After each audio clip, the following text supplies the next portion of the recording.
ਪੰਜਾਬੀਅਤ ਦੀ ਆਵਾਜ਼ ਵਿੱਚ ਤੁਹਾਡਾ ਸਵਾਗਤ ਹੈ। ਬਠਿੰਡਾ ਵਿਖੇ ਭਜਨ ਗਾਇਕ ਸ਼੍ਰੀ ਨੰਦ ਕਿਸ਼ੋਰ ਜੀ ਸ਼ਰਮਾ ਨੰਦੂ ਜੀ ਮਹਾਰਾਜ ਜੀ ਦਾ 75ਵਾਂ ਜਨਮ ਦਿਵਸ ਸਿਰਕੇ ਬਾਜ਼ਾਰ ਗਊਸ਼ਾਲਾ ਵਿਖੇ ਗਊਸ਼ਾਲਾ ਪ੍ਰਬੰਧਕਾਂ ਵੱਲੋਂ ਮਨਾਇਆ ਗਿਆ। ਦੱਸ ਦਈਏ ਕਿ ਸ਼੍ਰੀ ਨੰਦ ਕਿਸ਼ੋਰ ਜੀ ਬਠਿੰਡਾ ਵਿਖੇ 2 ਦਿਨਾਂ ਦੇ ਪ੍ਰੋਗਰਾਮ 'ਤੇ ਬਠਿੰਡਾ ਵਿਖੇ ਪਹੁੰਚੇ ਹਨ, ਜਿਸ ਦਿਨ ਕੱਲ੍ਹ 23 ਨਵੰਬਰ ਨੂੰ 3 ਗਰੀਬ ਪਰਿਵਾਰ ਦੀਆਂ ਲੜਕੀਆਂ ਦਾ ਵਿਆਹ ਵੀ ਕੀਤਾ ਜਾਵੇਗਾ ਅਤੇ 23 ਤਰੀਕ ਨੂੰ ਛਾਬੜਾ ਪੈਲਸ ਵਿਖੇ ਇੱਕ ਸਮਾਗਮ ਦਾ ਦੌਰਾਨ ਇੱਕ ਭਜਨ ਗਾਇਕ ਵੀ ਕਰਨਗੇ। ਦੇਖਦੇ ਰਹੋ ਪੂਰਾ ਮਾਮਲਾ, ਜੁੜੇ ਰਹੋ ਪੰਜਾਬੀਅਤ ਦੀ ਆਵਾਜ਼ ਦੇ ਨਾਲ। ਸਾਡੇ ਚੈਨਲ ਨੂੰ ਸਬਸਕ੍ਰਾਈਬ ਅਤੇ ਸ਼ੇਅਰ ਕਰਨਾ ਨਾ ਭੁੱਲੋ ਤਾਂ ਕਿ ਹਰ ਖਬਰ ਪਹਿਲ ਦੇ ਆਧਾਰ 'ਤੇ ਤੁਹਾਡੇ ਤੱਕ ਪਹੁੰਚ ਸਕੇ।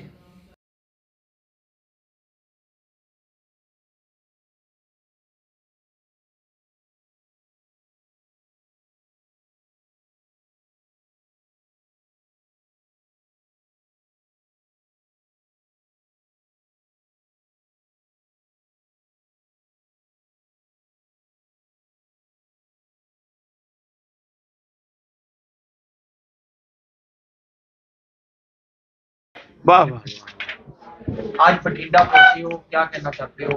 विशाल जागरण हो रहा है आने वाले दिन में, क्या कहना चाहते बठिंडा में क्यों पहुंचा हूं ये बताइए आप। हो? आपका जन्मदिन है आज। अच्छा, संत लोग चाहते थे कि मेरा जन्मदिन चित्रकूट बने। आपके पंजाब की भूरी भूरी है ना, धूरी धूरी धूरी नहीं भूरी पूरी पूरी कृष्णानंद जी महाराज, हाँ जी भूरी वाले। भूरी वाले गौ भक्त भूरी वाले, हाँ जी हाँ जी। और भी उनके जितने भी सबकी इच्छा थी चित्रकूट हो, लेकिन पंजाब के प्रेमियों ने मुझसे कहा कि आप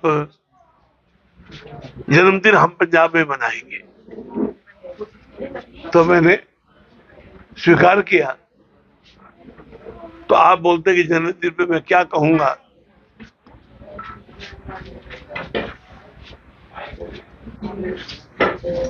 तो अभी मैं एक चर्चा जो इनकी चल रही थी, तो मैं एक ही बात जो बुजुर्ग लोग उनको मैं एक बात बोलूं कि नींव मजबूत रहेगी तो इमारत भी बुलंद होगी। ये जो पुराने हमारे जो जो अभी हैं या जो चले गए,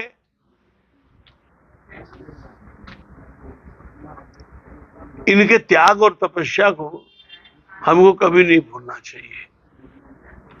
ये वही है, उन्होंने बीज लगाया, उसको सींचा और हम उसके फल खा रहे हैं। तो आप जो बता रहे थे भैया की, तो ये सब तो कभी जीवन में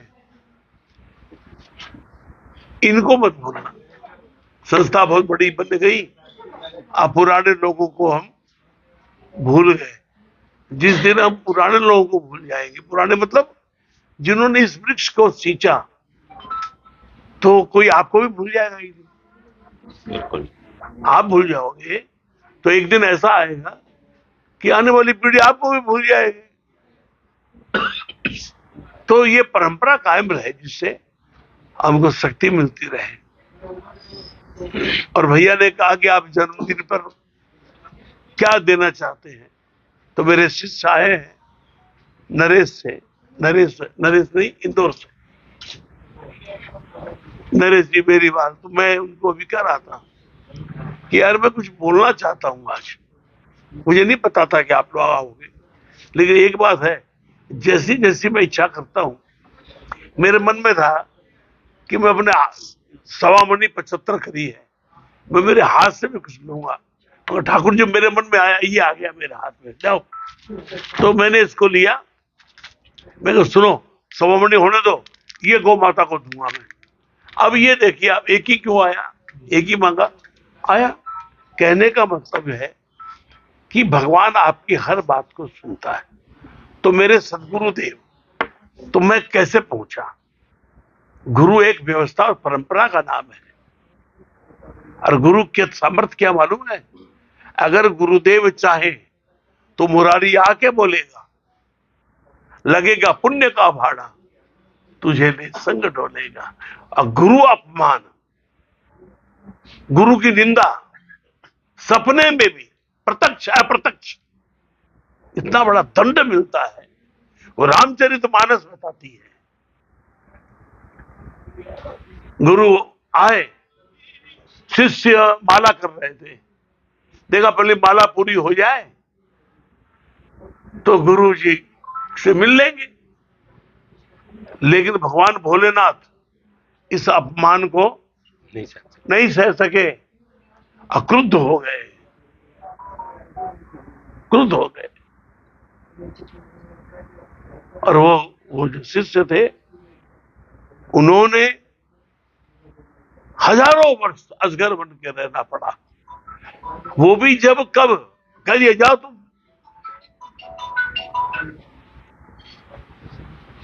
वही काकभूषुंडी जी बने। गुरु ने प्रार्थना करी, नमामि समीशा निर्वाण रूपम विभुम व्यापकम ब्रह्म वेद स्वरूपम। कहने का तात्पर्य यह है, हरिहर निंदा सुने ही जो कहना, हो ही पाप गौ घात समाना।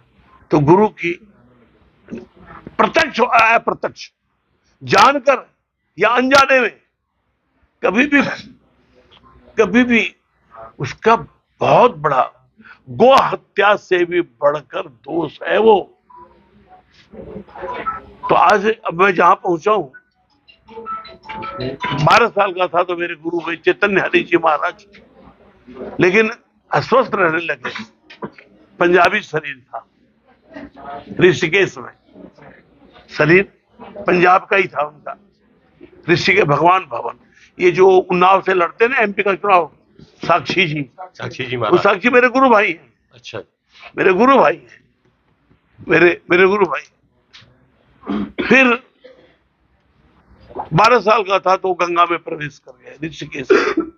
अस्वस्थ हो गए तो देखिए कितने थे कि अब ये शरीर सेवा मांगने लग गया। मैं तो सेवा करने आया हूं, सेवा करवाने थोड़े आया हूं। तो गंगा रोज घूमने जाते थे। एक दिन अपनी चप्पल, रबड़ की चप्पल जैसे मैं पहनता हूं, मैं चमड़े की चप्पल नहीं पहनता, क्योंकि लोग पांव भी छूते हैं तो दोस्त तो मुझे लगेगा ना,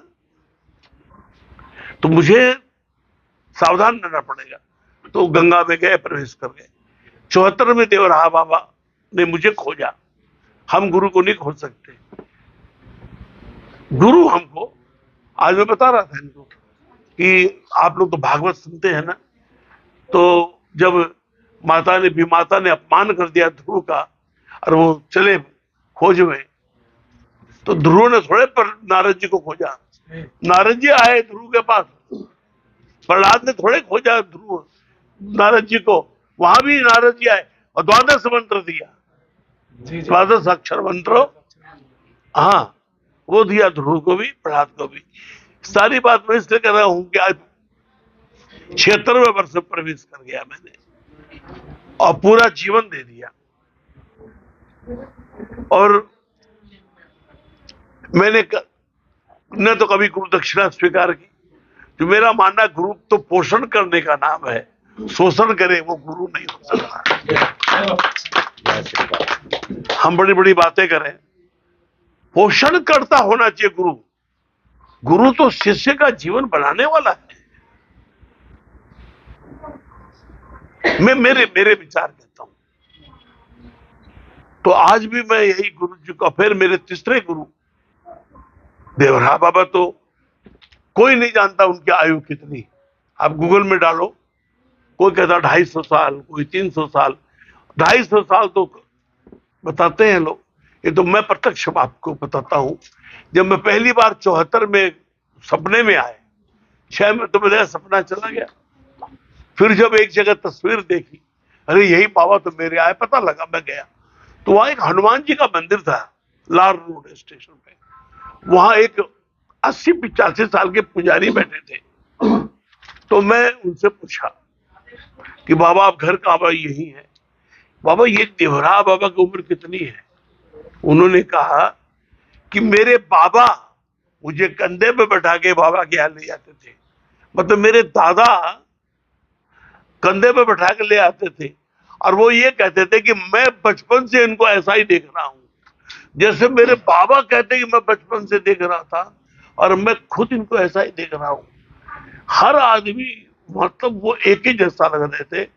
गत 200-250 साल से तो एक पत्रिका आती थी, धर्म युग, आज के 30 साल पहले, एक हिंदुस्तान एक धर्म युग, डॉक्टर धर्मवीर भारती, जो बुजुर्ग पुराने लोग होंगे, बड़ी मैगजीन होती थी, काफी चौड़ी, हिंदी की होती थी जी, इतनी बड़ी, इतनी चौड़ी, उसके 2 करोड़, तो आजकल इंडिया टुडे वगैरह उसकी हाफ है, उसको दूना कर दो। उसमें पूरा एक विशेषांक देवराय बाबा के लिए निकला। उन्होंने पूछा कि बाबा आपके बारे में कुछ पता नहीं लगता, आपकी उम्र कितनी है? तो उन्होंने कहा कि योगी से उसकी उम्र मत पूछो, उम्र तो हमारी मुट्ठी में बंद है, हम तो कायाकल्प करते हैं, जब अवस्था हो गई अब वो गया, फिर नई आत्मा आ गई, ये है। तो वो मेरे गुरुदेव हुए, उन्होंने की कृपा से ही मैं आध्यात्म में आया। क्योंकि पहले गुरु थे तो बच्चा था, 12 साल की उम्र में, फिर तो पढ़ाई का मेरा था। 74 में, जब मैं 74 का मतलब हो गया 25 साल का, 25 साल का, तो बाबा मिले, देवराज सरकार मिले, उन्होंने मेरे जीवन को बदल दिया। तो आज भी मैं, मेरे नरेश, मेरे बबली जी भी, सब मेरे शिष्य ही है।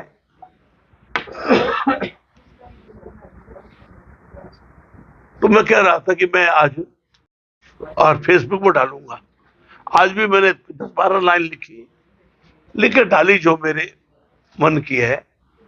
तो मैं आपसे इतना ही कहता हूं, आपने कहा कुछ कहना चाहते हो, तो मैं एक ही चीज भगवान से मांगता हूं, क्योंकि यहाँ गौ माता है, और देखिए आज की पोस्ट में जय गौ माता जय गोपाल, क्योंकि हमारा जो घर है, आपको जान के बहुत अच्छा लगेगा कि हमारे घर में गौशाला नहीं है, हमारा निवास गौशाला में है। मेरे पिताजी परम गौभक्त, 1.5 किलोमीटर पर खेत है, दूध नहीं देती गाय, वो खेत में चली जाती है, और जो दूध देती है वो घर में, और 2 आदमी सेवा में लगा रहते हैं। बाबूजी 4 घंटा दिन में और 2 घंटा शाम में बैठे रहते थे। और तो बचपन से छोटे से खेल के आते थे, तो जब तो जरा ले, तो वो ऐसे करता था, तो मुंह में डाल ऐसे करता था, तो धारोष्ण दूध जिसको बोलते हैं। हमारे यहाँ साहिवाल गाय रहती थी, या सफेद गाय जो हरियाणा में होती है ना जी, हरियाणा में कौन सी गाय होती है? नहीं, गिर नहीं, गिर नहीं, गिर तो अहमदाबाद की, गुजरात की होगी, हरियाणा की, हरियाणा की जिसका ऐसे सिंह रहता है, बड़े सिंह, वो, और साहिवाल, 2 नस्ल की गायें रहती थी। तो मैं आप लोगों के साक्षी में आज मेरी एक इच्छा ठाकुर जी से मैं कहता हूँ, वो एक भजन निकाल, होठों पे तेरा नाम, दे ऐप में से भी निकाल। बबली आओ, नरेश तुम भी पीछे आओ।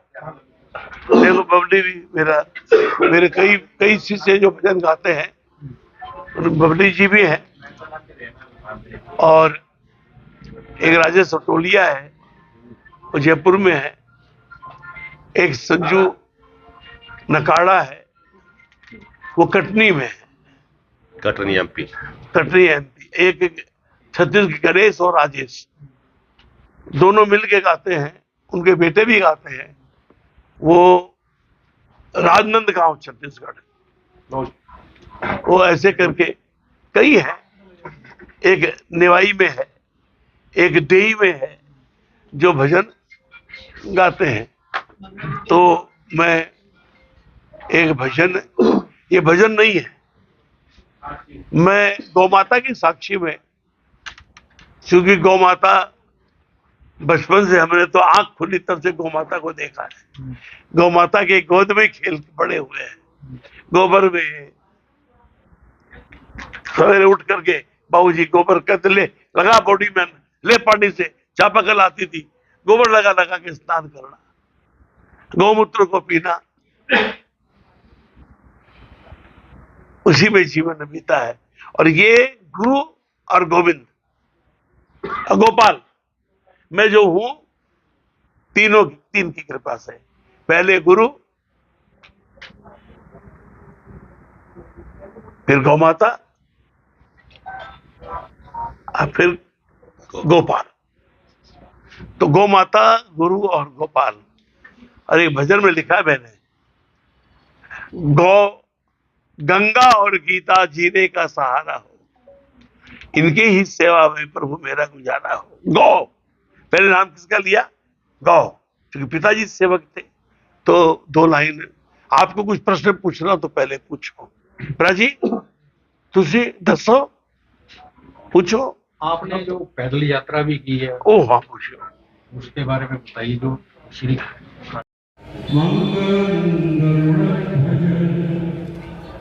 मंगलम सच्चिदानंद गुरु